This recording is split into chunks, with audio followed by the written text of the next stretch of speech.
Banking খাতের স্থিতিশীলতা ও কাঠামোগত সংস্কারে বাংলাদেশকে ৫০ কোটি মার্কিন ডলারের নীতিনির্ভর ঋণ দিচ্ছে এশীয় উন্নয়ন ব্যাংক। বৃহস্পতিবার ১৯ জুন ফিলিপাইনের ম্যানিলা ভিত্তিক এই উন্নয়ন সংস্থা এক সংবাদ বিজ্ঞপ্তিতে এই তথ্য জানায়। Stabilising and reforming the banking sector programme sub programme 1 শীর্ষক এই কর্মসূচির আওতায় বাংলাদেশের ব্যাংক খাতে ব্যাপক নীতিগত সংস্কার কার্যক্রম পরিচালিত হবে।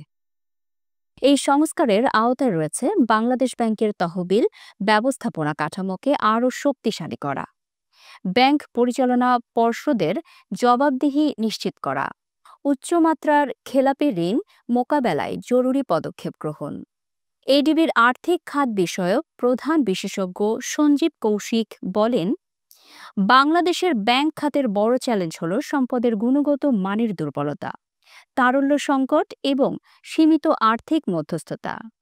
এই কর্মসূচি এসব চ্যালেঞ্জ মোকাবেলায় সহায়ক হবে এবং বাংলাদেশ ব্যাংকের তদারকি ও জবাবদিহির সক্ষমতা আন্তর্জাতিক মানে উন্নীত করবে। তিনি আরও বলেন, ক্ষুদ্র উদ্যোক্তা ও সাধারণ মানুষ এখনও মূলধারার ব্যাংকিং ব্যবস্থার বাইরে। এই সংস্থার কর্মসূচি ব্যাংক খাতের মূলধন জোরদার করবে এবং অর্থনৈতিক অন্তর্ভুক্তির সুযোগ বাড়াবে।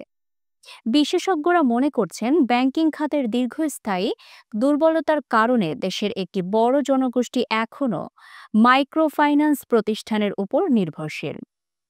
এই প্রেক্ষাপটে ডিজিটাল অবকাঠামো সহ ব্যাংক খাতের আধুনিকায়ন এবং স্বচ্ছতা নিশ্চিতকরণে এডিবির এই ঋণ দীর্ঘমেয়াদের সুলভ সুদে অর্থপ্রাপ্তি ও অন্তর্ভুক্তিমূলক অর্থনীতির পথে গুরুত্বপূর্ণ অবদান রাখবে। উল্লেখ্য, ১৯৬৬ সালে প্রতিষ্ঠিত এডিবির সদস্য সংখ্যা ৬৯টি।